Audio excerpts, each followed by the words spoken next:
Қайырлы күн оқушылар, ата-аналар. Егер сіз Назарбаев зияткерлік мектебіне дайындалып жүрген болсаңыз, біздің ниш интенсив онлайн курсымыз дайын. Ол жерде толық 6 пәннің барлығынан видео сабақтар түсіріп дайын тұр. Мен сізге қазір өзімнің көрсеткен бір есебімді жариялаймын. Егер сіз сол сабақты көріп және түсіне алған болсаңыз, онда бұл курс сізге арналған екен. 13. Моторлы қайық көлдегі 240 км қашықтықты 8 сағатта, ал өзендегі осы қашықтықты ағыспен 6 сағатта жүзіп өтеді. Осындай қашықтықты сал неше сағатта жүзіп өтеді? Қараңыз, S тұрақты 240 км. Көлде дейді 8 сағатта жүреді. Көлде 8 сағат. Онда мен көлдегі жылдамдығын таба аламын ба? Иә. Жолды бөлемін көлдегі уақытқа. Жол бізде 240. 240 8 бөлсек 30 км сағатына. Бұл көлдегі жылдамдық. Немесе меншікті жылдамдық деп атсасақ болады. Себебі көлде ешқандай ағыс болмайды. Қайықтың жылдамдығы қандай? Сондай жылдамдықпен жүреді. Яғни меншікті жылдамдығымыз бізде 30 км сағатына. Келесі, ал өзендегі осы қашықтықты ағыспен 6 сағатта жүреді. Яғни бізге не берген? Ағыспен уақыт берген. Қаншаға тең? 6 сағатқа. Яғни біз ағыспен жылдамдық таба аладық екенбіз. Не істейміз ол кезде? Жолды бөлеміз ағыспен уақытқа. Біздің жағдайда жол өзгермейді. 240 6-ға бөлсек 40 км сағатына. Енді ағыспен жылдамдықтың формасын жазайықшы. Ағыспен жылдамдық дегеніміз не?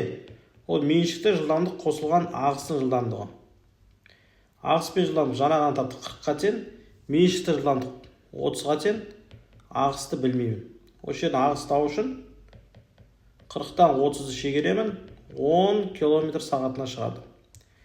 Енді бізге айтады, осындай қашықтықты сал неше сағатта өтеді деді. Салдың уақытын сұрап тұр.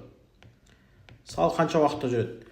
Енді салдың жылдамдығы ол ненің жылдамдығына тең? Ағыстың жылдамдығына тең. Себебі сал деген сондай зат. Мысалы, мынандай ағаштарды қоқып қоямыз, сосын оны жіппен бетіп байлап қоямыз. Бұда ешқандай мотор ешіне ойды. Ағыстың жылдамдығы нешеге болса, онда жылдамдық соған тең болып, солай жылжи береді. Яғни біздің жағдайда ағыстың жылдамдығы 10 болса, онда салдың да жылдамдығы нешеге тең? 10 км сағатына. Енді салдың уақытын табайық. Сол қашықтық тұр ғой, осындай қашықтық. Осындай қашықтық дегеніміз ол бастапқы берген 240 км. Барлығы осы 240-тың айналасында жүріп жатыр.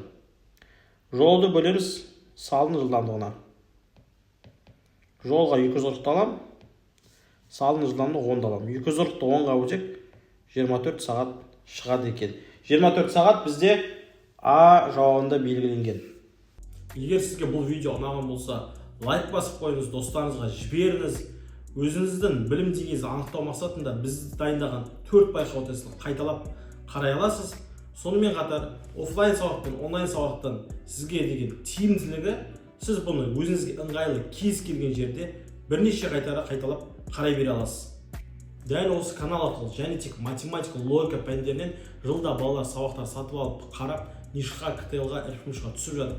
Ал біз бұл жолы тек математика, логикамен шектелмей, қазақ тілі, орыс тілі, ағылшын, жаратылыстану, яғни ништағы барлық 6 пәнді қостық. Егер сіз осы сабақтардың бәрін алғыңыз келсе, төменде көрсетілген телефон нөміріне хабарласыңыз.